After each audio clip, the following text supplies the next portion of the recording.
Hey guys, we're back. It's been a couple of months since we did our eviction moratorium update, but here we are. A lot to keep an eye on over the next little bit, anywhere from 3 weeks to maybe 6, 7 months. Yeah, I know that's a big range, but this is what's going on. So again, our sister company, Cobalt Property Management and Cobalt Banker Town and Country, the sales side. So here we go. So what's going on out there with the eviction moratorium? First of all, I'm getting a lot of people that are saying, Lance, where do I watch your stuff?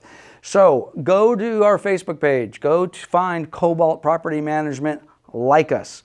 Everything we do, and by the way, I'm doing these monthly, but every single Monday, I'm doing a weekly 10-minute update on the update because things I think are moving that fast. So if you want that much information, go to Cobalt Banker, you can go to Cobalt Banker, like us over there as well, Cobalt Banker Town and Country, but also go to Cobalt Property Management, like us on Facebook there, and then you'll be all up-to-date current stuff. So there we are. All right, so what's going on? What's important today? So I thought I'd do a little bit of a refresher. I pulled this off of the state of California's website 2 days ago. Today is March 8th, so March 6th. It's a Q&A on the COVID-19 Tenant Relief Act, FAQ. The very first question is, when do the new eviction protections end?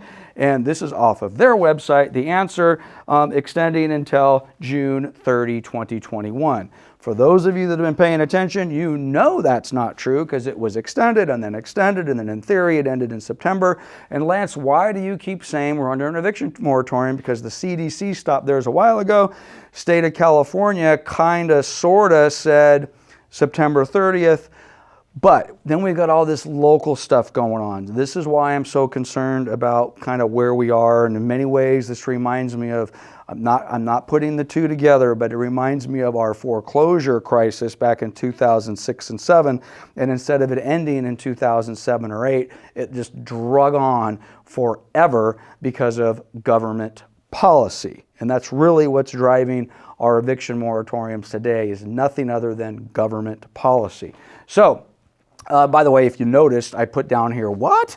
You know, because this is on California's website right now. Now, are there other more up-to-date information? Of course there is, but it just seemed as though there should have been a footnote that said, by the way, it continues to go. So what else we got going on here? We've got, again, the COVID-19 Tenant Relief Act, CRTA. If that's kind of what they've labeled it in the legislature. Don't even try to search the CRTA because you're going to come up with a variety of crazy things. But this is the gist of it, is this date is what's magic. And this is why these updates for this month are so important.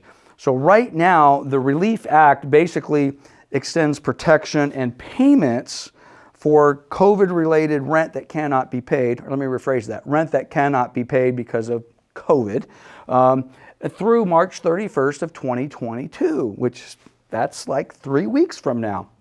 So I am obsessed with that date because this statute sunsets on this date unless they extend it or unless the local municipalities do something else. So let's get to the local municipalities. Now, we know Governor Newsom is not local. He's our governor of California. But this is what's happening. Local governments push for tenant protections despite progress against the pandemic. And I got to tell you, what a difference even a couple weeks make. I mean, mask mandates have all been lifted. Now there doesn't seem to be buckets of, hey, you're vaccinated, you're unvaccinated. If you're not vaccinated, you got to wear a mask. If you are, you get to do certain things. All of that stuff seems to have just disappeared over the last couple weeks. Maybe that's Russia, Ukraine. At any rate, it is what it is. But Governor Newsom, basically, this is his quote, we are moving past the crisis phase into a phase where we will work to live with the virus, et cetera, et cetera, et cetera. And this is basically Governor Newsom saying, hey, it's time to kind of move forward.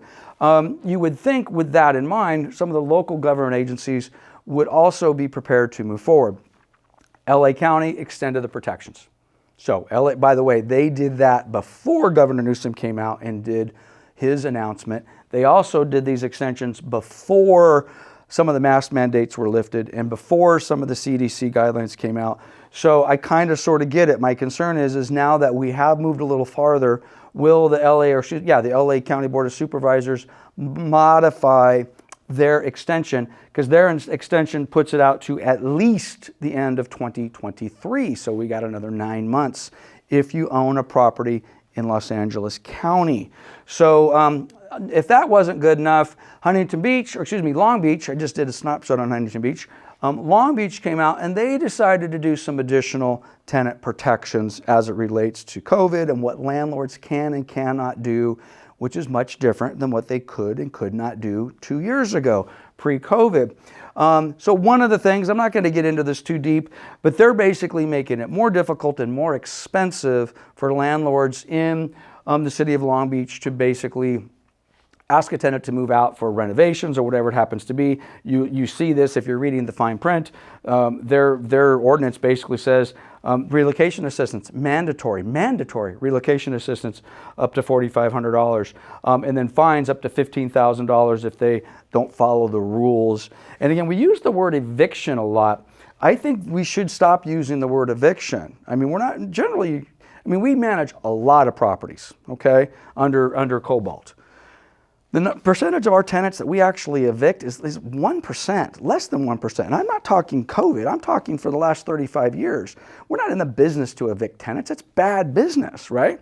But on occasion, we need to ask a tenant to relocate. The owner wants to sell, the owner needs to move back into the property, they want to put a child in the property, they want to rehabilitate the property and do something different with it. Those are the things that now have kind of fallen under the eviction category, whereas before it wasn't an eviction, it was just, we'd like to give you notice to move. Your lease is up, we want to go in a different direction. Okay, now I know for those who are like, Lance, there's all sorts of protections if they want to sell, there are, or if they want to move back in, there are, but that doesn't mean it's the way it was 2 years ago. Okay, it can be still very, very difficult. So my concern, as it has been now for a while, is that even though the feds have done something different with their moratorium, the state of California has basically pulled back their moratorium, Governor Newsom has said, hey, it's time to start living with the virus. We still continue to have local municipalities creating these rules that it's like it's the Wild West out there. So you have to be very, very careful when you make these decisions moving forward. So also, by the way, that ends our eviction moratorium, or our, shall we say, I want to do something different with my property, not necessarily evict. But there's a couple other things out there I want you guys to either be reminded of or be aware of. It kind of ties into the same thing. AB 1482, which a lot of us kind of just, not me, but many people forgot about it, because this kicked in January 1 of 2020, and then immediately went into COVID, and this kind of got lost, almost forgot. But this is the rent caps. State of California, for all intents and purposes, is in a eviction, not an eviction, God, I got eviction on the brain, in a rent control status right now, as opposed to parts of San Francisco or Santa Monica or Santa Barbara, where we're like, oh yeah, us folks out in the Inland Empire or Inland Southern California are like, yeah, that doesn't happen here. The entire state is under rent control. So you need to be aware of that. Are there some rules? Are there some exceptions? Yes.